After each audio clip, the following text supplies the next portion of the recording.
पिछले वीडियो में हम थे ऊटी में, जहाँ का एक सुंदर सनसेट देखने के बाद हम सत्यमंगलम टाइगर रिजर्व भी गए थे। फिर पोलाची में न्यू ईयर बिताने के बाद आज यानी 1 जनवरी को हम चलेंगे वालपराई अनाईमलाई टाइगर रिजर्व में, जहाँ मैं आपको LTMs की ज़िंदगी विस्तार में समझाऊंगी। इसके बाद हम जाएंगे अनाईमलाई के जंगलों के अंदर मानमबली गेस्ट हाउस में रुकने, जहाँ हमें मिलेगा टाइगर का ये पिंजरा।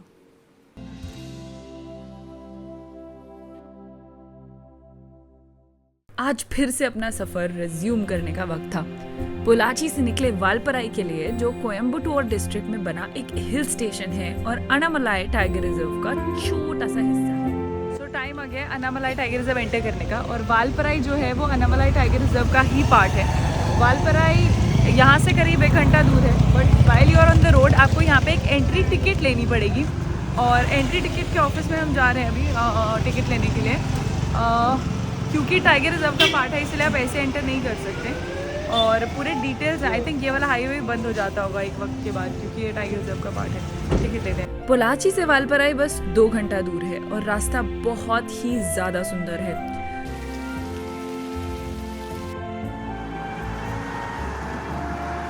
पर एक तो सुंदर, ऊपर से एक हिल स्टेशन जो कि शहर के पास। इसके साथ आती है एक और चीज, भीड़। और भीड़ के साथ आता है कूड़ा और कचरा, जो हम इंसान जगह जगह मचाने में कोई कसर नहीं छोड़ते। और अगर आप भी उनमें से हैं तो प्लीज़ कुछ शर्म कीजिए और बंद कीजिए कूड़ा बाहर फेंकना।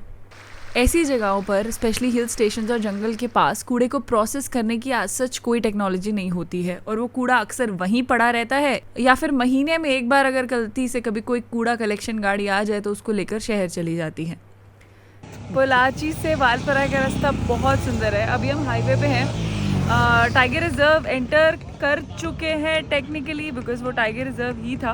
बट ये एरिया जो है ये टूरिज़्म से बहुत ज़्यादा भरा हुआ है, मतलब लोग ही लोग हैं, गाड़ियाँ ही गाड़ियाँ हैं एवरीवेयर। और बहुत भीड़ है आज, न्यू ईयर्स की वजह से भी हो सकती है, पर पूरा रास्ता एकदम हर जगह आपको गाड़ियाँ दिखेंगी। रास्ता सुंदर है और आज मौसम भी बड़ा इंटरेस्टिंग सा हो रहा है, बहुत धुंध है। आज ही का दिन है हमारे पास लाइन टेल मकैक्स शूट करने के लिए, क्योंकि आज ही हम रुकने वाले हैं उस एरिया में जहाँ पे लाइन टेल मकैक्स आते हैं। सो आई होप वी, अरे बाप रे, लाई हो गई क्या? So I hope we get to see those. चलते हैं फटाफट। खैर, शाम के वक्त हम पहुंचे अपने आज के अकोमोडेशन पर, जो टी एस्टेट्स के बीचों बीच बना था। बर्ड्स की बहुत अमेजिंग आवाज़ है, इफ यू कैन लिसन। कोई ट्रैफिक का शोर नहीं है, जस्ट द बर्ड्स आर चीपिंग।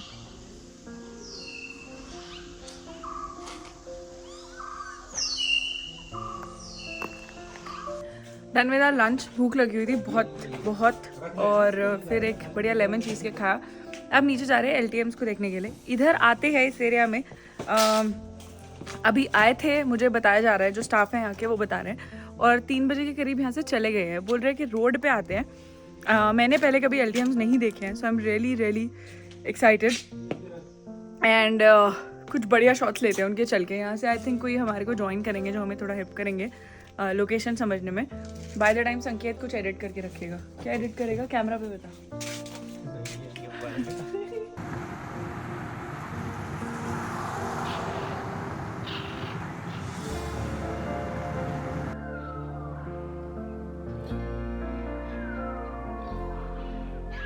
और बस ये मेरी लाइफ का पहला जानवर है जो मुझे इतनी आसानी से पहली बार में मिल गया।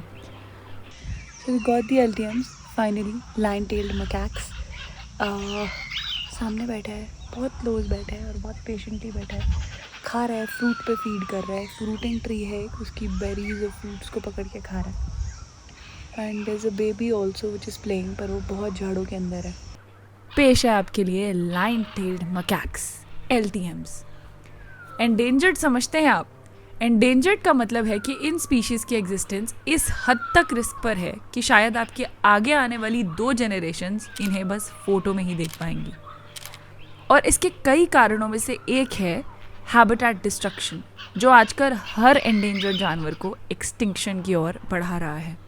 अब आइडियली तो LTMs यानी लाइन टेल्ड मकैक्स होते हैं शर्मीले, और इतने शर्मीले कि अपने आसपास के एरिया में ही घूमना पसंद करते हैं। पर ये जो ट्रूप है ये इंसानों के आसपास आराम से घूम लेता है। जानते हैं क्यों? क्योंकि हमने इसकी आदत बिगाड़ दी है।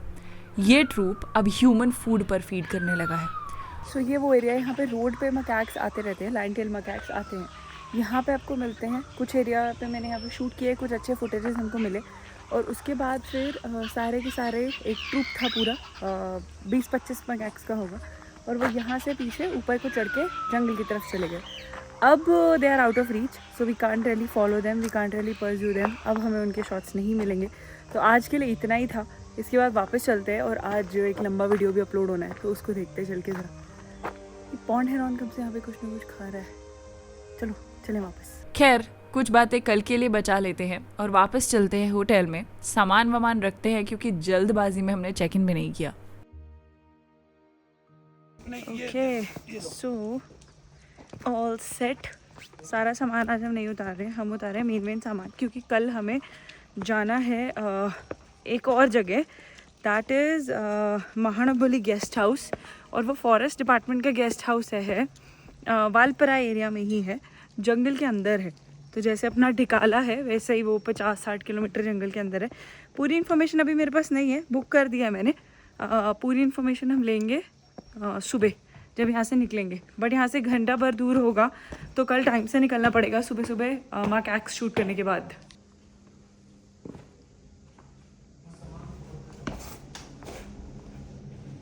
I love the fragrance of lemongrass. Lemon-grass की खूब खुशबू है यहाँ पे। और थक भी गए अब। आज का दिन बहुत लंबा होने वाला है। हमें जंगल के अंदर, एक्चुअली बहुत अंदर रुकना है, मानमबली नाम के गेस्ट हाउस में। बट उससे पहले सोचा एक और ट्राई कर लें, शायद लाइन टेल मकैक्स के कुछ और बढ़िया फोटोज मिल जाएं। तो सुबह सुबह एक टी एस्टेट के पास पहुंच गए और इंतजार शुरू किया। कुछ देर में मकैक्स का एक ट्रूप नजर आया। So we found the macaques, ऊपर है, पर हम थोड़ा आगे जाने की कोशिश कर रहे हैं क्योंकि वो टी गार्डन की तरफ उतरते जा रहे हैं। सो उधर ही चल के शूट करेंगे। गाड़ियाँ आ रही हैं हमारे साथ। ये पेड़ पे खेल रहा है, पर बहुत लेटर में अभी। यहाँ पे नॉर्मली रोड्स पे मकैक्स रहते हैं, और लाइन टेल मकैक्स जो है वो एंडेमिक टू दिस एरिया है, टू द नीलगिरीज है। और इसी एरिया में अक्सर आपको मिलते हैं। साउथ इंडिया में ही आपको लाइन टेल मकैक्स मिलते हैं, और कहीं पर भी नहीं है। नॉर्थ इंडिया में तो कहीं पर भी नहीं है। आगे की साइड और आ गए हैं, तो हम वहाँ चलते हैं।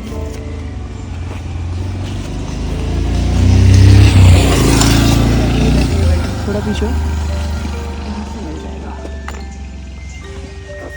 राइट लेफ्ट इधर उधर सब जगह कैमरा एडजस्ट करके हमने 2 घंटे वहीं बिता दिए, पर मकैक्स का कोई क्लियर व्यू नहीं मिला। We are continuously trying to get some good shots, पर ये जो ग्रुप है ये छोटा ग्रुप है, और ये कंटिन्यूसली मूव करता जा रहा है। एक जगह पे स्टेबल नहीं हो रहा है, चलते जा रहे हैं। तो हम उन्हें फॉलो तो कर रहे हैं, काफ़ी दूर हम आ भी गए हैं फॉलो करते करते, पर वो रुक नहीं रहे हैं एंड आपस में कोई एक्टिविटी नहीं कर रहे हैं for us to get some good shots. एक प्रॉब्लम आज और है, बहुत ज़्यादा क्लाउडेड है। तो जब आप क्लाउडी स्काई में अगेंस्ट द लाइट शूट करते हैं तो पूरा ब्लो हो जाता है बैकग्राउंड में। ओवर एक्सपोज करना पड़ता है to get the details subject पे, पर उतना मज़ा नहीं आता है। फुटेज के अंदर उतना शार्पनेस, उतनी क्रिस्पनेस नहीं आ रही है। वो एक प्रॉब्लम है, क्योंकि लाइट बहुत अच्छी नहीं है, और सन जो है वो पूरे तरीके से क्लाउड्स के पीछे छुपा हुआ है। ऊपर से हम हाईवे के किनारे पर खड़े थे, तो आती जाती गाड़ियों में बैठे लोग हमें अपनी नज़रों से काफ़ी नाराज़गी जाहिर करवा रहे थे। तो हमने सोचा बस नहीं लेंगे इस ट्रूप की और कोई फ़ोटो, और चलकर कोई नया ट्रूप ढूंढते हैं। Time to go back. ये तो नीचे नहीं आए, बहुत अच्छे शॉट्स भी नहीं मिले। ऊपर ही पेड़ों पे बैठे हैं, खा रहे हैं, पी रहे हैं, ऐश मार रहे हैं, बट हमें फुटेज वीडियोस कुछ दे नहीं रहे हैं। बस इसके बाद हम कल वाले एरिया में वापस पहुँचे, और हमें उन्हीं पेड़ों पर वही ट्रूप कूदता खेलता मिल गया। Good news, we found the macaques at the same place. Lion tail macaques आपको बस अब वेस्टर्न घाट्स में ही देखने को मिलेंगे। इनके नाम में लाइन इसलिए है क्योंकि इनकी टेल लाइन से काफ़ी मिलती है, और इसका एक रीज़न इनकी थिक मेन भी है। एलटीएम्स की लाइफ में बस फ्रैगमेंटेशन ही एक दिक्कत नहीं है, इनकी पॉपुलेशन श्रिंक होने की वजह से इनब्रीडिंग इश्यूज भी एक कंसर्न है। और फिर जब जंगल छोटे होते जाएंगे और खाना ग्रेजुअली कम होता जाएगा तो इन्हें बाहर आना पड़ेगा। हंटिंग, इलेक्ट्रोक्यूशन और रोड एक्सीडेंट्स जैसे थ्रेट्स भी ऑटोमेटिकली बढ़ते जाएंगे। एलटीएम की पॉपुलेशन तो कुछ सालों में बढ़ी है, पर अनफॉर्चुनेटली इनका रेट ऑफ ग्रोथ बहुत ड्रास्टिकली कम हुआ है। हम जब LTM शूट कर रहे थे तो हमारी मुलाकात हुई धर्मराज जी से, और ये एक बड़ी इंटरेस्टिंग चीज़ NCF ने यहाँ पर शुरू की है LTMs की कंजर्वेशन के लिए। कुछ 6-7 ब्रिजेस बनाए हैं रोड के अक्रॉस, ताकि LTMs इजीली क्रॉस कर पाए, क्योंकि LTMs को कैनोपी चाहिए होता है क्रॉस करने के लिए, या रोड चाहिए होता है। रोड से क्रॉस करते हैं, वहाँ पे ट्रैफिक रहता है, वो प्रॉब्लम रहती है। तो जब ट्रैफिक होता है और LTMs क्रॉस कर रहे होते हैं, तो जितने भी यहाँ पर LTM प्रोटेक्टर्स हैं NCF के, वो लोग ट्रैफिक को कंट्रोल करते हैं, ट्रैफिक को रोकते हैं ताकि LTMs ईजिली क्रॉस कर पाए। और इसके अलावा कुछ ब्रिजेस ऊपर बनाए हैं ताकि कन्वीनियंटली रेनी सीजन में LTMs उस ब्रिज का यूज़ करके क्रॉस कर पाए। सो हम लोग लाइन टेल्ड मकैक्स शूट कर रहे थे और जिक्र हुआ आशनी जी का। She is with us and PhD करी है इन्होंने लाइन टेल मकैक्स पे, कंप्लीट हो चुकी है, और पिछले 8 साल से यहाँ पर LTMs को ऑब्जर्व कर रही हैं। ऑफ कोर्स मैं ये चांस नहीं मिस कर सकती थी इनसे बात करने का, बिकॉज कुछ इंटरेस्टिंग बिहेवियर हमें LTMs का पता चलेगा, और कुछ आप लोगों के डाउट्स या कुछ और क्लैरिटी भी मिलेगी आपको LTMs को समझने में, क्योंकि अपने आप में ये बहुत ही इंटरेस्टिंग प्राइमेट है। So let's get the conversation started. Thank you so much for being here, taking out time and talking to us over here. I would want to ask a couple of questions regarding LTMs, थोड़े basic naive भी, क्योंकि बहुत ऐसे लोग देखेंगे जिन्होंने शायद LTMs के बारे में सुना भी नहीं होगा, और कुछ और अगर बायोलॉजिकल फैक्ट्स, कुछ हार्डकोर साइंटिफिक फैक्ट्स अगर आप अपनी तरफ से ऐड करना चाहें तो you are most welcome with that. So we are gonna start in English. Okay, so in the last 8 years, have you observed any changes in the behavioral patterns of LTMs over here? Yeah, so even in the last years and over the last couple of decades also, there have been a lot of behavioral changes that this population of lion-tailed macaques has exhibited, and it's mostly in response to having access to human foods, which is foods that humans are eating, cooked foods, garbage, and so on. So the two sort of most obvious behavioral changes that they exhibit are changes in their foraging patterns. So they spend much less time in actually foraging because the food is so easily accessible, right. For example, in a garbage dump. So imagine a macaque in the wild, it has to look for food all over a canopy, whereas here it just has to collect it from the ground. So they spend much less time in foraging, but then this also leads to they have to spend much more time in resting to digest these carbohydrate rich foods or starchy foods, and they also end up spending more time in social interactions. But what happens with the social interactions or the social dynamics is that this human food is sort of precious for them because they can satiate themselves faster. So then in turn what happens is that they become more aggressive towards one another, because they have to compete for the same food now. So we also see changes in their social dynamics and who they choose to affiliate with or make friends with and so on in a group setting. And the food is available in abundance, still they compete for that food? Yeah, so even though the food is available in abundance, the group has to sort of move together, and so at any given point they may only be able to access one particular garbage dump or one particular area where there's food available before the rest of the group can move on. So even though there is so much food available, at a given point in time they are competing for a limited resource. Okay. And people are purposely feeding them, or they're just feeding over the garbage dumps? Yeah, so unfortunately there's this whole so because primates sort of hold this place of reverence in our religion, in our culture, a lot of people believe that they're actually helping the macaques by feeding them. So sometimes they do intentionally feed the macaques, but unfortunately this food is not good for them. They have not evolved to digest it. And pretty much the same effects that junk food has on our body, it has an exacerbated effect on the macaques. So it's really not helping them. And feeding them, you may think that you're actually offering them food, but firstly they are very good at collecting food themselves in the wild, in the trees, and so when people feed them, they're actually doing them a disservice. Makes sense. And over here, majorly this feeding is coming from the tourists or from the locals also? Yeah, so it's mostly the tourists for sure, because the local communities have now been interacting with the researchers, and the NGOs that are present in the landscape, the forest department and so on. So they know very well that the effects of feeding macaques are long lasting and they are detrimental. So it's mostly it's mostly tourists who sort of come into this landscape for a short period of time and then they leave. So they don't really have an understanding of the long-term effects that they are contributing to in the landscape. Do we have any cases of man-animal conflict with the macaques? Yeah, so of course, the lion-tail macaques are seeking out food from homes, and of course, it's completely reasonable that people are responding by trying to move them away from the houses or chasing them away. Of course, you wouldn't want monkeys coming into your house and throwing all the food around and creating a mess inside your homes. They also might sometimes cause structural damage to the house. So in some cases, the local communities will chase the macaques away or throw some water on them to make them move away. But largely, they are quite tolerant of the lion-tail macaques, and they understand their beauty and their unique behaviors. Right. And that road that passes through, it's full of traffic, so must be affecting the movement of the macaques a lot. Yeah, so this is a highway which cuts right through the forest fragment, and the macaques have to move across the highway. So one of our highest causes of mortality or death Accidents. are roadkill accidents. So that's collision with vehicles. And so the Nature Conservation Foundation, the NGO here, to kind of combat this, they have put up canopy bridges, which are bridges that cross over the canopy where there's low connectivity, and so the macaques do not have to come onto the road to cross. Are they using those? Yeah, we see them using it, and we also see other arboreal creatures using it, like the giant squirrel and so on. Nice. And is there a movement of regular rhesus macaques over here? No, in South India, no, right? So we don't have rhesus, but we do have bonnet macaques. Oh, yeah. And they actually were not found here some decades ago, but they were moved here. They were translocated Purposely? here. Yeah, Okay. to be moved away from certain other areas.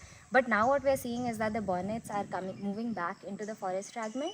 And in terms of species traits, bonnet macaques can easily outcompete lion-tail macaques. Oh, is it? So it's becoming a new threat that we're now facing because of some actions that were done many, many decades ago. So what is the threat like? Like what?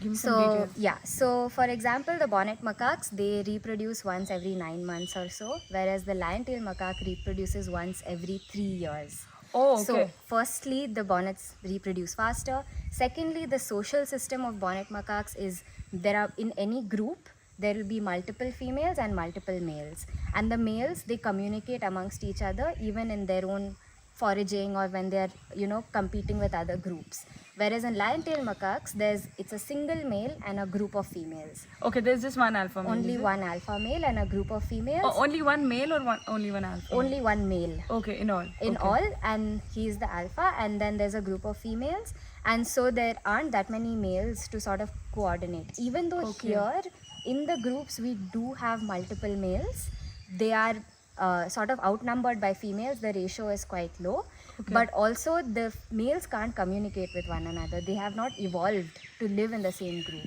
Okay. So their communication is low, and so their strategies of competing, whether it's with another conspecific, that is lion-tail macaques, or another species, say bonnet macaques, they don't have that strategy to do so. Okay. So in that sense, again, the bonnet macaques can easily outcompete the lion-tail macaque. Wow, interesting. And what we're noticing is that the bonnets, in fact, are able to even determine the lion-tail macaques' movements by that? chasing them in a certain direction.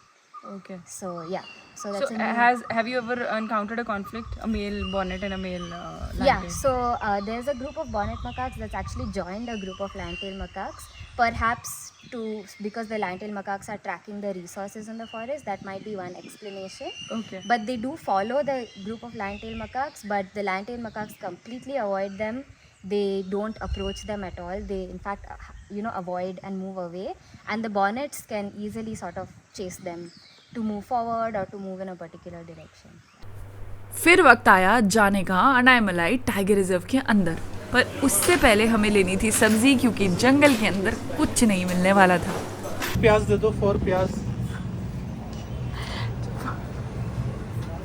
4 of the onions. और आज सब्जी खरीदना बन गया था task, क्योंकि हमें तमिल नहीं आती थी और इन्हें हिंदी. तो बस इशारों में बातें चलती रहीं. अन्ना जो समझ पाए वो उन्होंने पैक कर दिया, बाकी हमने अपनी कोशिश जारी रखी. फिर पहुंचे जंगल के एंट्री गेट पर, जहां परमिट दिखाकर एंट्री लेने के बाद हमने करीब 20 मिनट की ड्राइव की। रास्ते में ये विलेज पड़ा और कुछ देर में हम पहुंचे इस गेस्ट हाउस में, जिसका नाम है मानमबली गेस्ट हाउस। हम लोग पहुंच गए हैं मानमबली गेस्ट हाउस और करीब 8 से 10 किलोमीटर अंदर होगा। रास्ते में एक छोटा सा सेटलमेंट भी आया, वहाँ पे पावर प्लांट था एक बहुत बड़ा, और अब गेस्ट हाउस में आए हैं। रेनोवेटेड सा लग रहा है काफ़ी, पर कोई अटेंडेंट नहीं है अभी यहाँ पर, तो किसी को ढूंढते हैं क्योंकि यहाँ पर ज़्यादा स्टाफ नहीं रहता है। यहाँ पर आई थिंक सिर्फ एक ही कोई किचन के अटेंडेंट या स्टाफ रहते, तो हमें ज़रा देखना पड़ेगा कहाँ पर है।